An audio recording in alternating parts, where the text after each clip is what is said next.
Okay, ಇವಾಗ ನಾವು finally ಹೊರಟ್ವಿ ಪುನರ್ಜನ್ ಹಾಸ್ಪಿಟಲ್ಗೆ. ನಾವು ಇವಾಗ ಹಾಸ್ಪಿಟಲ್ ಎಂಟ್ರಿಯಲ್ಲೇ ಇದ್ದೀವಿ. ಸೆಕೆಂಡ್ ಫ್ಲೋರ್ ನಲ್ಲಿ ಇದೆ ಇದು. ಓಕೆ, ಒಳಗಡೆ ಹೋಗೋಣ ಬನ್ನಿ. ಓಕೆ, ಇವಾಗ ಇಲ್ಲಿ ಪೇಷಂಟ್ ಫ್ಯಾಮಿಲಿ ಕಡೆಯವರು ಇದ್ದಾರೆ. ಇಲ್ಲಿ ಮೆಡಿಸಿನ್ ಯೂಸ್ ಮಾಡಿದ್ಮೇಲೆ ಫ್ಯಾಮಿಲಿ ಕಂಡೀಷನ್ ಅಂದ್ರೆ ಅವರ ಪೇಷಂಟ್ ಕಂಡೀಷನ್ ಹೇಗಿದೆ ಅಂತ ಕೇಳೋಣ ಇವ್ರ ಹತ್ರ. ನಮಸ್ತೆ ಮೇಡಮ್. ನಮಸ್ತೆ. ನನ್ನ ಹೆಸರು ಆಂಜನೇಯ ಅಂತೇಳಿ, ಲಕ್ಷ್ಮೀದೇವಿ ಅಂತೇಳಿ ತಾಯಿ ಹೆಸರು.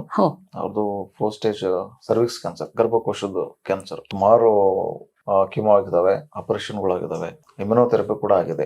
ಟ್ರೀಟ್ಮೆಂಟ್ಗಳು ನೋಡಿದಾಗ ಅವ್ರದ್ದು ಗ್ರೋತ್ ಜಾಸ್ತಿ ಆಗ್ತಾ ಹೋಯ್ತು ಡಿಸೀಸ್. ಸೊ ಯಾರೊಬ್ರು ನಮ್ಗೆ ಗೊತ್ತಿರೋರು ಪುನರ್ಜನ್ ಹಾಸ್ಪಿಟಲ್ ಚೆನ್ನಾಗಿದೆ ಟ್ರೀಟ್ಮೆಂಟ್, ಒಂದ್ಸಲ ಯಾಕೆ ಟ್ರೈ ಮಾಡಬಾರ್ದು ಅಂತೇಳಿ. ಸೊ ಲಾಸ್ಟ್ ಆಪ್ಷನ್ ನಮ್ಗೆ ಫಸ್ಟೇ ಗೊತ್ತಾಗಿದ್ರೆ ಚೆನ್ನಾಗಿತ್ತು ಅನ್ನಿಸ್ತು. ಲಾಸ್ಟ್ ಆಪ್ಷನ್ ನಾವು ಬಂದ್ಮೇಲೆ ಟ್ರೀಟ್ಮೆಂಟ್ ಶುರು ಮಾಡಿದ್ವಿ. ಅಪ್ರಾಕ್ಸಿಮೇಟ್ಲಿ 100 days ಆಯ್ತು ಟ್ರೀಟ್ಮೆಂಟ್ ಶುರು ಮಾಡಿದ್ಮೇಲೆ. ಪರವಾಗಿಲ್ಲ, ನಮ್ಮ ಸ್ಟೇಬಲ್ ಇದ್ದಾರೆ. ಈ ಟ್ರೀಟ್ಮೆಂಟ್ ಶುರು ಮಾಡಿದ್ವಿ.